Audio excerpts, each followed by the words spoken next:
माझं नाव अनिका आहे आणि मी 45 वर्षांची आहे. मी खूप काळापासून विधवा आहे.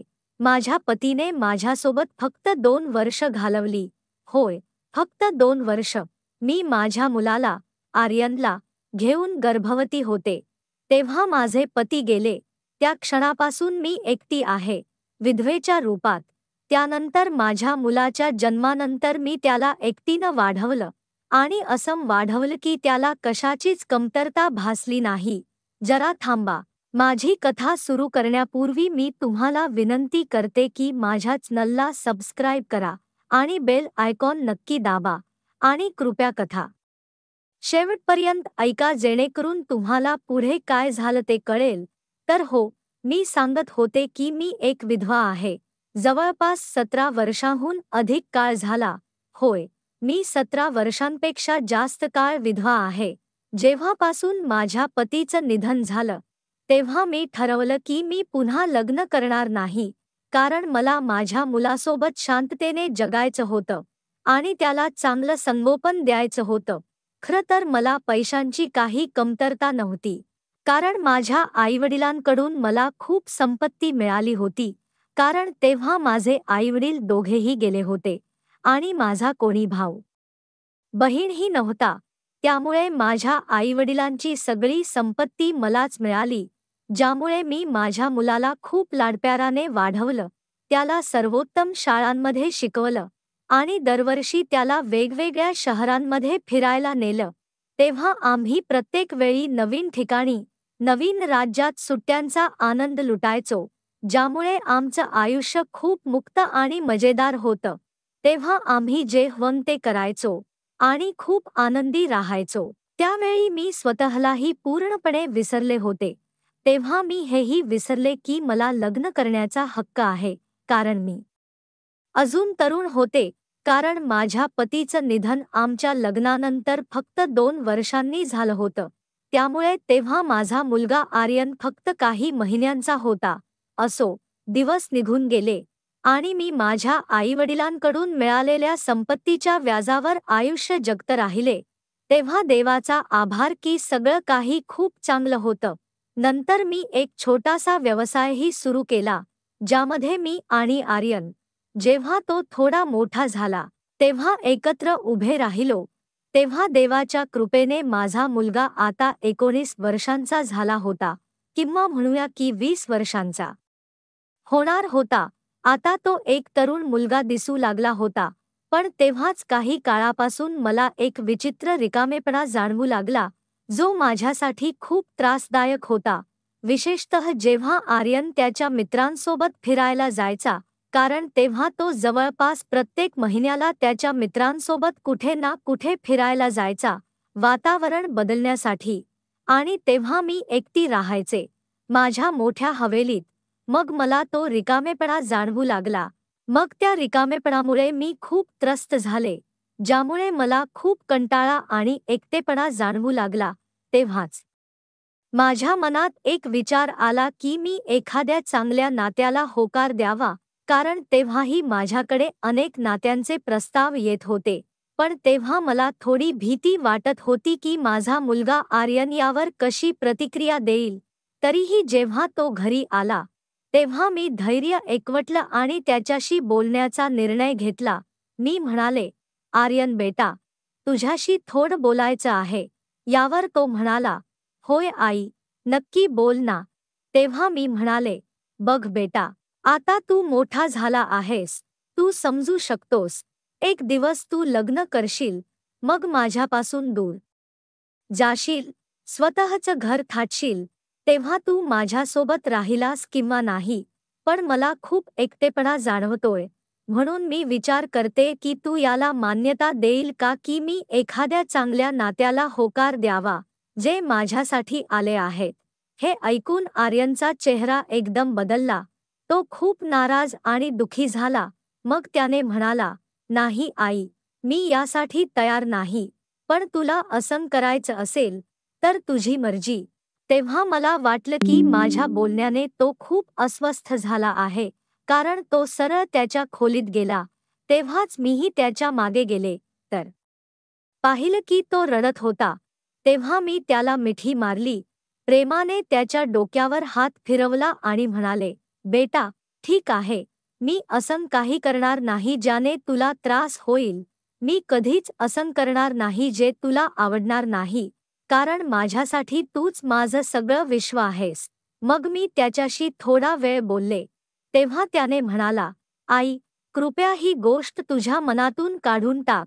खरं सांगायचं तर तेव्हा आर्यनला माझ्यावर खूप राग आला होता, कारण जेव्हा मी अशाचशा गोष्टी बोलते तेव्हा तो माझ्यावर खूप रागावतो, अगदी त्याच्या बाबांसारखा. देव त्यांच्या आत्म्याला शांती दे. असो, मी त्याला म्हणाले, ठीक आहे माझ्या लाडक्या, मी आता याबद्दल पुन्हा विचार करणार नाही. फक्त आपण दोघं एकत्र राहू आणि मी लग्नाबद्दल अजिबात विचार करणार नाही, कारण माझ्यासाठी तूच सगळं काही आहेस. मग आम्ही थोडा वेळ आणखी बोललो आणि मग त्याचा मूड थोडा ठीक झाला. तेव्हा मी म्हणाले, चल बेटा, आता बाहेर जाऊया, कुठेतरी छान डिनर करूया, जेणेकरून तुझा मूड पूर्णपणे ठीक होईल.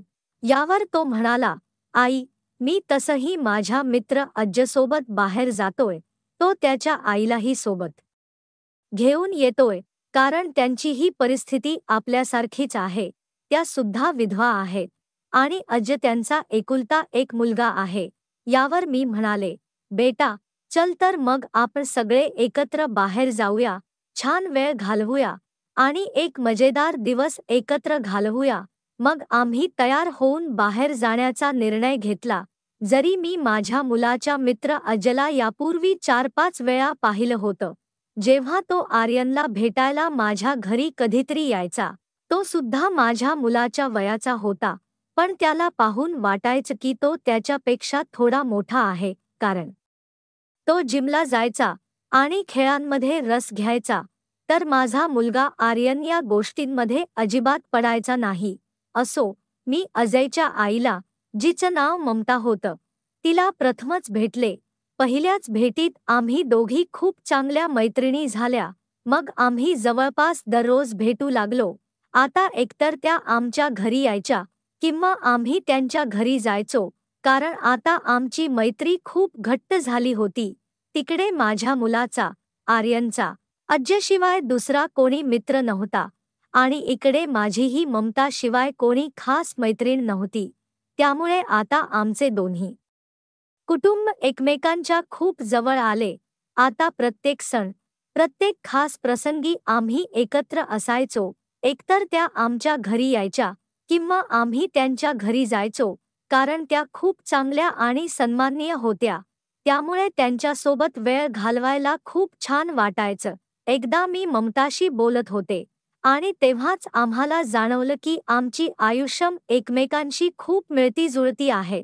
तेव्हा तिने सांगितलं की अजयच्या वडिलांच्या निधनानंतर तिने सुद्धा पुन्हा लग्न केलं नाही, कारण तिलाही तिच्या मुलासाठी जगायचं होतं. जरी तिला एक मुलगी होती, पण देवाच्या मर्जीने ती मोठी होण्यापूर्वीच या जगातून निघून गेली. मग ममताने अजयला खूप चांगलं वाढवलं आणि त्याला खूप चांगलं संगोपन दिलं. या संभाषणानंतर मी माझ्या नव्या मैत्रिणी ममता आणि तिचा मुलगा अजय यांच्यासोबत आणखी जवळ आले. आता आम्ही लोक नेहमी एकत्र बाहेर जायचो, कधी त्यांच्या घरी, तर कधी आमच्या घरी, कधी हॉटेलला, तर कधी सिनेमाला. मग हळूहळू आम्ही एकमेकांना आपलं कुटुंब समजू लागलो. पण याच दरम्यान मी एक गोष्ट लक्षात घेतली. अजय, माझ्या मुलाचा मित्र, जेव्हा आम्ही सगळे एकत्र असायचो, तेव्हा तो वारंवार माझ्याकडेच पाहायचा. तेव्हा तो माझ्या टरबूज आणि डाळिंबांना असा टक लावून पाहायचा, जसं मी कुठे जाते किंवा येते. सुरुवातीला मी याकडे फारसं लक्ष दिलं नाही, पण हळूहळू मला हे सगळं आवडू लागलं, ज्यामुळे मी आनंदी होऊ लागले. जरी मी कधी माझ्या चेहऱ्यावर काही दाखवलं नाही, पण मला जी गोष्ट विचित्र वाटली, ती म्हणजे आर्यन सुद्धा तशाच नजरेने ममताकडे पाहू लागला होता. तो सुद्धा ममताच्या टरबूज आणि डाळिंबांना टक लावून पाहायचा, ज्यामुळे माझ्या मनात एक विचित्र दृश्य निर्माण झालं. मी विचार केला, काय होईल जर मी अज्जसोबत आणि आर्यन ममतासोबत तर हा एक वेडेपणाचा विचार होता, पूर्णपणे वेडेपणा. पण मी याबद्दल कोणाशी काही बोलले नाही, कारण तेव्हा मी आधी हे समजून घ्यायचं होतं की नेमकं काय चाललंय. मग काही दिवसांनंतर माझ्या मुलाने, आर्यनने, मला विचारलं, आई, तू अजूनही लग्नाबद्दल विचार करतेयस का? यावर मी म्हणाले, नाही बेटा, मी तुझ्याशी वचन दिलं होतं ना की मी याबद्दल पुन्हा विचार करणार नाही. पण मला माफ कर. मी एक स्त्री आहे आणि अजून तरुण आहे. आणि हे स्वाभाविक आहे की एक दिवस तू सुद्धा लग्न करशील, तुझ्या बायकोसोबत वेगळं राहशील, मग मी पुन्हा एकटी राहीन. तेव्हा मी त्याच्याशी या सगळ्या गोष्टी बोलत होते, जेणेकरून मला त्याची प्रतिक्रिया पाहायची होती. तेव्हाच मला ते निर्माण झालेलं दृश्य आठवलं, जेव्हा आम्ही सगळे एकत्र बसलो होतो. तेव्हा मी धैर्य एकवटलं आणि आर्यनला म्हणाले, बेटा, एक खरं सांगू? तेव्हा तो म्हणाला, होय आई, बोल ना. तेव्हा मी म्हणाले, बेटा, त्या दिवशी जेव्हा आम्ही सगळे एकत्र डिनर करत होतो, तेव्हा मी पाहिलं की तू ममताजींच्या टरबूज आणि डाळिंबांकडे कसा पाहत होतास. हे ऐकून आर्यन हसत म्हणाला, होय आई, खरंच. मला ते खूप आवडले होते. तेव्हा मला वाटत होतं की मी सुद्धा ती फळं खावीत. तेव्हा आर्यनच्या तोंडून हे बोल माझ्यासाठी खूप विचित्र होते, कारण आई आणि मुलाचं असं बोलणं सोपं नसतं. पण तेव्हाच आम्ही दोघे हसू लागलो. मग वातावरण हलकं झालं आणि यात काही अडचण आली नाही. मग एका आठवड्यानंतर आर्यनने मला म्हणाला, आई, मला तुझ्याशी एक महत्त्वाची गोष्ट बोलायची आहे. मला माहिती आहे तू नकार देणार नाहीस, कारण यामुळे आपण सगळे खूप आनंदी राहू आणि खूप चांगलं आयुष्य जगू. यावर मी म्हणाले, होय बेटा, नक्की बोल, काय गोष्ट आहे? तेव्हा तो म्हणाला, आपण आजी आणि त्याच्या आईच्या घरी फिरायला जाऊया का? आणि तिथे एक छोटीशी पार्टी करूया, एकत्र मजा सुद्धा करूया आणि प्रत्येकजण त्याला आवडणारी फळं खाईल. तेव्हा मी आर्यनच्या बोलण्यावरून समजले की तो काय म्हणायचं. पण तेव्हा मी मुद्दाम म्हणाले, मला आणखी समजाव. मला काही समजलं नाही. तेव्हा आर्यनने स्पष्टपणे सांगितलं, आई, मला ममताजींची टरबूज आणि डाळिंब खायची आहेत. आणि आई, मला वाटतं की आजी सुद्धा तुझ्या टरबूज आणि डाळिंबांकडे खूप लक्षपूर्वक पाहतो, त्यालाही ती खायची आहे. तर मग आपण सगळे मिळून एक पार्टी का करू नये, एकत्र मजा करूया आणि सगळे आनंदी राहूया. तेव्हा आर्यनच्या बोलण्यावर मी असं दाखवलं जसं मला हे बोल आवडलं नाही. मग मी विचार केला, हा काय बोलतोय? माझा मुलगा अशा गोष्टी कशा बोलू शकतो? पण मग काही कळलं नाही आणि मी माझ्या मुलाच्या बोलण्याला होकार दिला. मी म्हणाले, ठीक आहे बेटा, मी तयार आहे. आपण सगळे आनंदी राहू. यात त्या लोकांनाही आनंद होईल. तसंही आपण आता एका कुटुंबासारखे तर आहोतच, त्यामुळे यात घाबरण्याची किंवा काळजी करण्याची काही गोष्ट नाही. तेव्हा माझा होकार ऐकून आर्यनने या पार्टीची तयारी सुरू केली. त्याने आजी आणि ममता यांना वारंवार घरी बोलवायला सुरुवात केली, जरी तेव्हा त्या लोकांना याबद्दल काहीच माहिती नव्हतं. पण मला वाटत होतं की आर्यन आणि अजयने आधीच सगळं ठरवलं होतं, कारण ते दोघे एकमेकांना खूप चांगलं समजायचे. तेव्हाच मी पाहिलं की आजी आता मला आणखी जास्त टक लावून पाहू लागला होता आणि आर्यन सुद्धा ममताला. तेव्हा मला समजत नव्हतं की आता काय करावं. तेव्हा मला हे सुद्धा समजत नव्हतं की हे सगळं कसं सुरू होईल. मग एकदा जेव्हा ते लोक आमच्या घरी आले, मी काहीतरी आणण्यासाठी माझ्या खोलीत गेले. तेव्हाच आर्यन आणि आजी माझ्या मागे आले. येताच आर्यनने आजीला खोलीत सोडून बाहेर निघून गेला. तेव्हा मला समजलं की ही तर सुरुवात आहे. मग सगळं स्पष्ट झालं.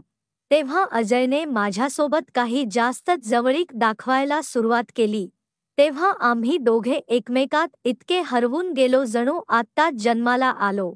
तेव्हा त्याने माझ्या टरबूज आणि डाळिंबांना खूप प्रेमाने खायला सुरुवात केली. तेव्हा मला हे सुद्धा माहिती होतं की आर्यन दुसऱ्या खोलीत ममतासोबत आहे. तेव्हा साधारण 1 तास आम्ही असेच वेगवेगळ्या खोल्यांमध्ये होतो. मग मी अजला म्हणाले, नाही, असं मला आनंद वाटत नाही. चल त्यांच्याकडे जाऊया. मग आम्ही सगळे एकत्र एकाच खोलीत आलो. तेव्हा मी खूप आनंदी होते. आता अज्ज माझ्या टरबूज आणि डाळिंबांना खूप आवडीने खात होता. जणू तो खूप भुकेला होता. तिकडे आर्यन सुद्धा ममताच्या टरबूज आणि डाळिंबांना खात होता आणि खूप आनंदी होता. जरी तेव्हा आम्ही असं काही केलं नाही जसं मी आर्यनसोबत आणि ममता अज्जसोबत गेली नाही. तेव्हा पूर्ण वेळ मी अज्जसोबतच राहिले आणि ममता आर्यनसोबत. तेव्हा आम्ही खूप मजा केली आणि खूप आनंदी होतो, कारण ती रात्र आमच्यासाठी खूप सुंदर होती. त्या रात्री आम्ही चौघांनी सकाळपर्यंत एकत्र वेळ घालवला. तेव्हा आम्ही असे क्षण जगलो जे आम्ही यापूर्वी कधीच जगले नव्हतो. त्या रात्रीनंतर ते लोक आता आमच्या घरी येऊन राहू लागले. त्यानंतर आम्ही ठरवलं की 1 आठवडा आम्ही त्यांच्या घरी राहू आणि मग ते 1 आठवडा आमच्या घरी राहतील. जणू आम्ही एकच कुटुंब आहोत. मग आम्ही सगळे एकमेकांसोबत असेच राहू लागलो जणू आम्ही विवाहित आहोत.